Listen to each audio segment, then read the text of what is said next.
тротуарные тумбы, соответственно, они до революции устанавливались. А назначение их они отгораживали проезжую часть от тротуара, чтобы телеги, кареты не заезжали на тротуар.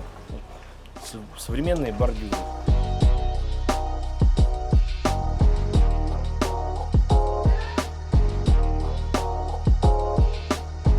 Чтобы сохранить эти тумбы, мы приподняли лебедкой, подсыпали грунта, щебеночки и снова ее установили, чтобы этот артефакт был виден, что свидетельство об истории этой улицы.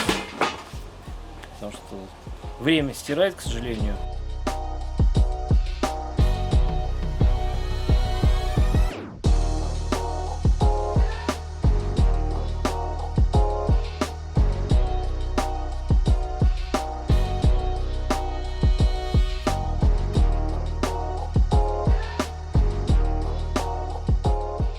Если бы сейчас вот эти множество партий, которые идут в областную думу, привлекли по 3 человека, взяла бы по одной тумбе, можно было бы для города сделать реально доброе дело. Призываем депутатов накануне областных выборов проявить себя.